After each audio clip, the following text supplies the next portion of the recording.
خبر شامل کرتے ہیں کہ ٹی وی نیوز سے ہمارے اسپیشل رپورٹر راؤ ندیم کی رپورٹ کے مطابق chamber of commerce and industry Bahawalpur کی جانب سے افطار ڈنر اور پنجاب پولیس بہاولپور کی اچھی کارکردگی ہاشمی گارڈن کے بچے کی بازیابی پر تھانہ کینٹ کے ایس ایچ او کانسٹیبل اور اے ایس آئی کو چیمبر آف کامرس کی جانب سے نقد انعام صدر چیمبر آف کامرس متحدہ مرکزی انجمن تاجران کے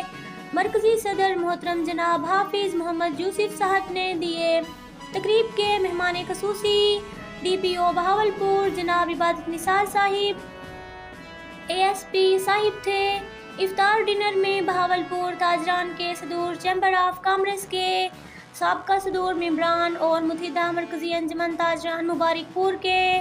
مرکزی صدور وحید عباس مشن، جنرل سیکریٹری خان امین اسلام، مرکزی سینئر نائب صدر اول سید عمران شاہ، مرکزی نائب صدر خان منور عزیز بلوچ نے شرکت کی۔